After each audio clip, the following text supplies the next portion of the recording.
So that's 25 markets that you've got to hire people. It's the manpower that they're saying is another problem, right? They don't have the manpower. And we're seeing that in a lot of industries that the manpower isn't there. But think about the logistics of this. You're buying 3,800 homes in 25 different markets. That means you have to have people to manage this stuff, right? What are you doing? Are you painting them? Are you renovating them? That means you have to have those people on the ground to be able to do that. Not only that, manage that property. Just somebody overseeing everything. This is a lot of work, and we do this for our clients on a day-to-day basis. And I'll tell you, it adds a lot of work, but it's a service that we provide. But like, can you imagine doing that in 25 different markets? You better have things logistically put out there so that you can manage this stuff. And I think that was one of the problems that came up.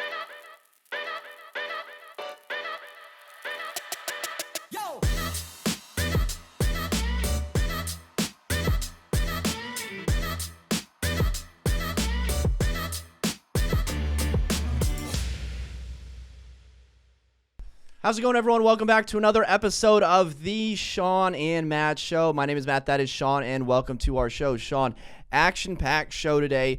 We are talking about Zillow, all about Zillow and their iBuyer program.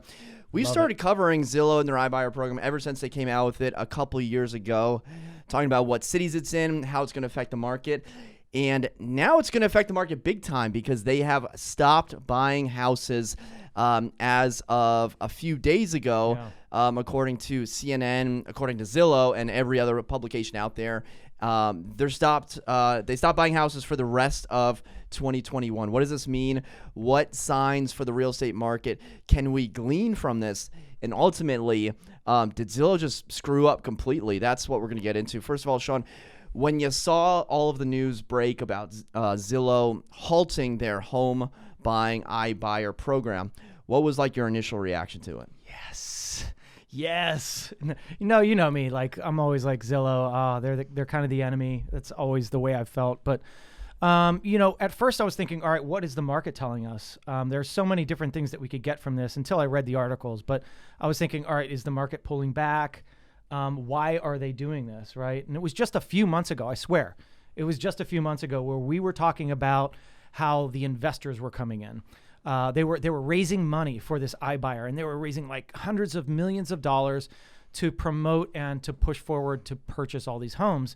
And they'd started doing that. And then all of a sudden, to make it stop completely for the rest of the year is huge. Like, what happened, right? And so, yeah, let's go into that. Yeah, so the quote-unquote reason by Jeremy Waxman, Zillow's chief operating officer, is we are operating within a labor and supply constrained economy inside a competitive real estate market, especially in the construction, renovation, and closing spaces. We are pausing new contracts that will enable us to focus on sellers already under contract with us and our current home inventory. So basically they're saying it's a supply issue, and demand issue. And that's real. And that could be a real legitimate reason. I mean, if you look at any of the new construction. But are you buying that reason? Because Redfin's not stopping. No, I'm not. I'm just going to go. Not stopping. I'm not buying it, but I'm going to go into why that could be real. And that's the thing is, like, when you go and do anything right now, for any of our little projects that we're doing here along the orange line, or our homes that we're selling, we're painting them, right? And my contractor was like, there's no paint. I can't find paint. And that was due to a shortage in Texas. There was a storm that came through and wiped out one of the manufacturing plants, and that screwed up the chain of supply chain. But it's true with appliances and all these other things. So builders have had to slow or push back settlement dates because of these. Now, it really depends on who you're doing. So it could be a legitimate reason, but I do not believe that it is the real reason. Yeah, there's something else going on there, because if your competitors are not halting their businesses, I mean, what they're doing is they're trying to scale a construction business. They bought 3,800, Zillow bought 3,800 homes in Q2 of 2021. All of last year, they bought 4,000 homes. So they essentially bought as many homes in Q2 as they did all of last year. Now, grand scheme of things, 3,800 homes, not a lot of homes. iBuyers still only make up about 1% of the entire market. So this isn't a large share. But when you have a billion-dollar company like Zillow, which, by the way, I think they have something like $3 billion in cash, on hand, or cash equivalents on hand, that is a big deal. Yeah, but the thing is, you're buying 3,800 homes in different markets. And do you know how many markets they're in right now? 25 markets So right now. 25 markets. So that's 25 markets that you've got to hire people. It's the manpower that they're saying is another problem, right? They don't have the manpower. And we're seeing that in a lot of industries that the manpower isn't there. But think about the logistics of this. You're buying 3,800 homes in 25 different markets. That means you have to have people to manage this stuff, right? What are you doing? Are you painting them? Are you renovating them? That means you have to have those people on the ground to be able to do that. Not only that, manage that property.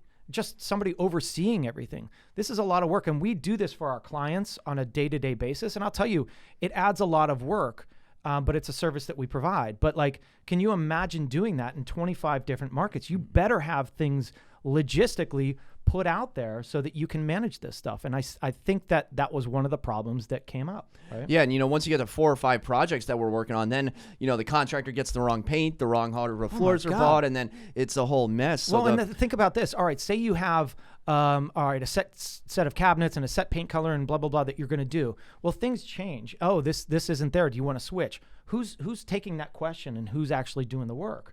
And so there are so many things that change as you move forward. And you can see logistically how much of a pain in the butt that could be with 3,800 houses. Yeah. If you're a seller, let's just say if you're a seller, because right now Zillow's buying a lot of properties until recently, but they're not really making a lot of money on these properties. If you look online in some of these markets like Phoenix and Charlotte and Raleigh, a lot of times it's the Zillow-owned house that's sitting on the market going through price drops. Now, what Zillow has also said is that there's been an insatiable demand, solid PR team, Zillow, insatiable demand for sellers wanting to use the iBuyer program. By the way, I hope there would be, because Zillow's been overpaying for these properties in an appreciating market. But guess what's happening, Shawn? The market is starting to cool down. Yeah. How can you operate a fully fledged flipping and rehabbing business where you're overpaying for properties in a depreciating market? That's right. And that's another thing. And I feel like Zillow has always tried to push the people out of business, right? It's a tech business that's pushing the people out of real estate. You can't push people out of real estate. There are so many logistical things, whether it's an agent or whether it's flipping or whatever it is. Now, here's the thing. If you read the article in Phoenix, the Phoenix market started cooling down, right? And all of the other iBuyers, the 2 other iBuyers that we'll talk about, were slowing down their purchasing. And they said, all right, well, we're starting to see this market cool. We're going to start paying less, right? We're going to watch the market. We know that we can get these properties for less. Zillow, on the other hand, did not. They didn't stop buying. They kept buying, bought more, and they were overpaying for them. So what they weren't doing was watching their own analytics to show them, or they didn't have the people on the ground to tell them, hey, the market's cooling, right? We as real estate agents are on the ground. We are watching our market. We feel the market. We can talk to other agents and we feel it. If you're not in that market and you're not feeling it, you're not knowing what's actually happening. And so I don't think they have the people on the ground to tell them, hey, the Phoenix market's cooling. Maybe we should pull back or stop paying or overpaying for these properties, right? Yeah, a computer algorithm can only share and only tell you so much on paper. Sure, it might be, one thing, but, some of these properties, they may have these unknown, market conditions that would affect them. Like I went to South, it looks like you're going to say something. I went to South Fillmore Street the other day, and a home seller told me that Redfin, different company, same different iBuyer program. Redfin bought this house for $860. I shared it with you. Yeah. They tried to list the home for $925. So $860 up to $925. Still on the market for $833. So they're essentially going to lose at least $30,000 to $40,000 on that one property. And we've talked about this on a grand scale. When you're buying all these houses, if the market changes, it could go from assets to huge debt, humongous debts, right? How do you pay off those debts when you're gaining all of this market? You're trying to gain market share by buying up houses. There's real costs that go with those houses. And then do you start renting them out to try to curtail some of that loss, or what are you going to do? So I've gone through this myself when I was flipping properties, and the markets can change really quickly. And once they do, you're going to find yourself holding an asset that has depreciated big time in value. One thing you were talking about algorithms. And if you think about algorithms, right? So a sale of a property happens, we go under contract, and 30 to 45 days later, we close. A lot can happen in 30, 45 days. Algorithm sees, oh, they bought, all right, we priced this place at $975,000. It sells for $1 million a month ago. It settles, tomorrow, okay? Settles for $1 million. But in that 45-day period, what has actually happened to the market, right? It can change very quickly. So those buyers aren't there anymore. So that $1 million sale that just actually sold 45 days ago. And so in that time frame, that market could have cooled. Zillow's still buying things based on a $1 million price point, but actually the prices have come down. And so now you're overpaying big time. So if you don't keep up with this stuff, algorithms are going to be behind, and the actual people on the ground are going to be into the actual know. All right, so I have a two-pronged question for you. It might be three-pronged, depending on. I'm just going to throw like 6 questions at you, and you're going to be like, I don't know how to answer these. Okay, so do you think Zillow has stopped their home buying process because they think that there's a market down, like their computer programs are telling them, hey, the market's going down, so we need to stop this program? And then the second part of this is, do you think an iBuyer program like this can work in a market crash or in a market that does have the depreciating values? Yeah. Is this a market downturn first? At first, I thought it was. I think it's a multitude of things. I think there is going to be a downturn now. What we're going to see and usually it's seasonal, right? But we have so many big things up there, right? We see supplies are low. Demand is still high. We can't get the supply out there enough. People they're not going to work, right? They're not working. So you're seeing that kind of dissipate out into the workforce, and they're probably not able to get the people in to do their work, right? And here's another thing to think about. That when you don't have enough workers to do the work in the property, what happens? Demand goes up, and so do prices, right? So the price to actually do the work has gone up, and now it's eating into your profits. So I think they're probably thinking, all right, well, we're learning a lesson on the Phoenix market. Wait, we were buying when the market was cooling. If that market's cooling, then probably about 20 other of our markets are cooling as well. So, hey, let's pull back, right? I think that's probably the number one reason. The second reason is logistics. But is it really logistics? Because you're a $1 billion company and you don't have the logistics together to do that. I just don't buy that. I think that, granted, iBuyer is a whole different segment of the market to get used to, but I mean, they've got really brilliant people over there to do these kind of things. They do, but do they have the contractors to do them? Because let me throw this number at you: 3,800 houses in Q2. 25 cities that they're in. Rough math is divided by 4 quarters. That's like 38 houses in each city per month that they're essentially selling. So you essentially have 40 houses per month, 40 projects per month in every single one of those 25 cities. So whoever's in charge in Phoenix is like, all right, I got to flip 40 houses, or I need to paint, spackle, and put in new carpet in 40 houses in, a 4-week time period. Basically, 10 houses a week. That's very hard to do. You basically have a construction company now.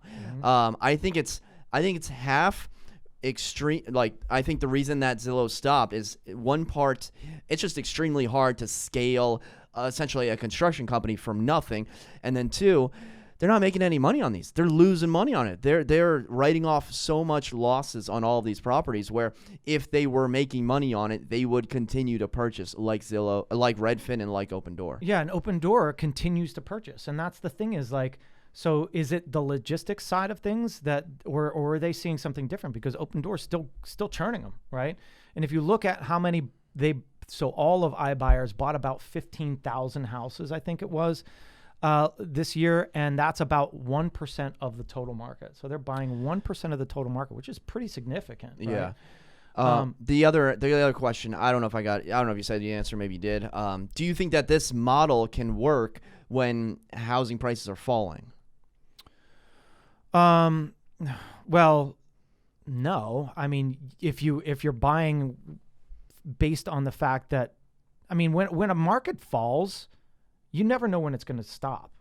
And so when you can make money, but you're probably going to have to hold a little bit longer till the market comes back. If you're buying on a falling market, you could be holding for a long time, because that market, who knows how long it's going to fall for. Like back in 07, 08, I mean, that market fell, and it took 2 years, 2.5, 3 years to really start coming back, and I feel like 2012 to me was the time where I felt like, all right, we're out of this thing. That's 4 years. 4 long years. Could you imagine buying in 08 as an investor and then having to wait all that time? So in a down market, I mean, I think everybody's pulling way back, and you're going to find the segmented markets, the markets that do not go down on like everybody else would, right? And it's typical. You can find those markets pretty much everywhere, right? It's going to be like, honestly, right now, of course, after I sell, my old neighborhood, Lake Barcroft, is one of these little small segments that is hot. It's super hot. It doesn't matter what everybody else is doing around. That place is still selling really well. And I'm pissed off that I sold a year and a half ago, because my house would be worth about, $250,000 to $300,000 more. But like I'm saying, is you can always find those pockets. But in a down market, man, you have to be careful, because those things can last very long. What I would suggest is, buy in a normal market on the seasonality, right? That's what I would personally do, is try to buy in the winter, try to buy from October through January. That's when you're buying your investments, and then you're flipping them to the spring market. And that's when you're going to see your best return. We're talking about a lot about buying, but if you're a seller, I mean, this has got to pique your interest, because if it is a declining market and you do have robots buying houses for more than they're worth, that's got to be worth looking into, because sometimes there could be something fundamentally wrong with your house. Maybe there's a small master bathroom. Maybe, there's a smell from some sort of plant nearby that Zillow's not going to know about, or Redfin's not going to know about. It would behoove you to look into one of these programs. Would save you the time, effort, and maybe there is that 7%, 8%. I don't know what the convenience charge is on these, but if a robot will buy your property for more than it's worth in a downturn market, I mean, yeah, if you're a buyer, these properties are sitting on the market and they're losing value. But if you're a seller, why not get a computer to overpay for it? That's right. And like I said, they're probably a month and a half behind. So if you feel that, and not all cases, right? Algorithms are going to be a little bit behind, but that's true. If you're a seller and and you feel that market's pulling back and they're making you an offer, you're taking that offer, right? I mean, don't be stupid about it. And actually, you were talking about that the other day, where you had a client and you were like, well, listen, I mean, maybe the best choice is to go after, not have me sell it, but have, one of these iBuyers buy it. Right? Yeah, because what you want to do is you just want to look at the net sheet and like have Redfin or Zillow be like, all right, just get to the bottom number, like whatever the sales price is, take out whatever your fees is, and then look at the traditional real estate agent, take out the fees.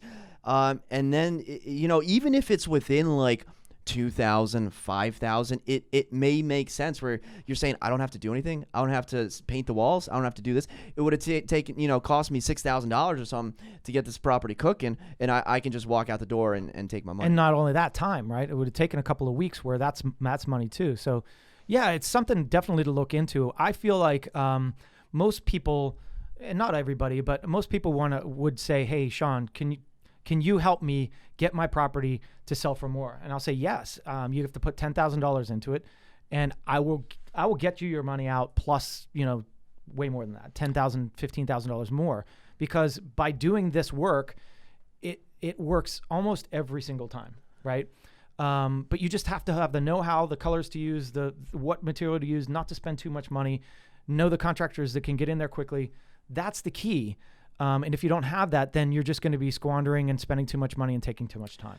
Yeah, I think a few years ago that price of like, we guarantee your house will sell or we'll buy it. It's like whatever that price was. It's like, yeah, dude, I'd buy it too for 70% if it's after repair value. Yeah, that was like a laughable number. It's like, yeah, this is a joke of a number. But now it's like, okay, well, let me hear your number. I may laugh you out of the room, but it's at least worth my time to check in with Redfin, check in with Open Door. Open Door's not in Arlington, and check in with Zillow, to hear what they have to say. Yeah, I mean, they might pay you more. We have plenty of examples, and I think you just went to see a property that was priced under what they just bought it for. And that's crazy. Yeah, and Redfin has like 70 or so listings in the DC metro area, and I was looking at the active and the sold. A lot of them, they were around the same price that Redfin bought them for. Some were a little bit higher, so I think there are some value plays where Redfin bought it and then sold it for more. A lot of them did have price reductions. So you're saying it's 70 or 80 that they purchased in this 70 area? or 80 that they purchased. And how do you know that they purchased it? So I went on the tax records in Bright MLS and then searched Redfin borrower with like an asterisk, and then like 70 popped up. Wow, that's active, cool. Under contract, pending. So it actually goes in as Redfin. It's not like it's like subcategory. Redfin borrower. Oh, that's cool. I didn't realize that. That's really good. The fact that they bought 70 or 80 in this market is pretty incredible. Yeah. I can find anyone in any town with just amazing. a phone number and a name. Isn't it awesome? Like, yeah, you can. Watch out, world. Yeah, I know. What do you know about me? You don't want to know. I know, dude. So let's end with this. Zillow stock down big. It's down 31% over the past 6 months. It did drop, a little bit of a tick down. It was at like 95. It went down to about 85 when this news was announced. Now it's back up to 93, but nowhere near the $143 per share that we were seeing around April 26th. Good time to buy? Always a good time to buy stock. Dollar cost averaging. Yeah, exactly. You're a very smart guy. Don't buy Zillow leads. Buy Zillow stock. Does that make me a hypocrite if I like? I mean, I want the industry to succeed. I don't think Zillow is going to be the end all be all, but I do think they have a valuable product, and I think I believe in that product by buying their stock. Not buying their leads. No, I agree. I think you're not a hypocrite at all. I think you're going to buy something that's smart that says, "Hey, is this value going to go up?" I think it will. Right now, it's the time to buy because it's low, right? But you're not a hypocrite. I wouldn't buy the leads. I mean, I thought about it many times, but now that they're a brokerage, I'm like, get out of here. There's absolutely not. There's no way now. And stock-wise, you buy when the opportunity's there to buy it, and I think it's a good one. Yeah, and just like in real estate, you buy when the opportunity is there. That's right. And you sell when it's there. So if Zillow comes knocking on your door, wants to overpay for your house, maybe worth it to at least entertain the offer before you slam the door on their face. Yeah. Okay, guys, would love to know your thoughts on Zillow halting their home buying process. You can put your comment in the comment section below. And for Shawn and myself, thank you so much for watching. Until next time, we'll see you then. Take care.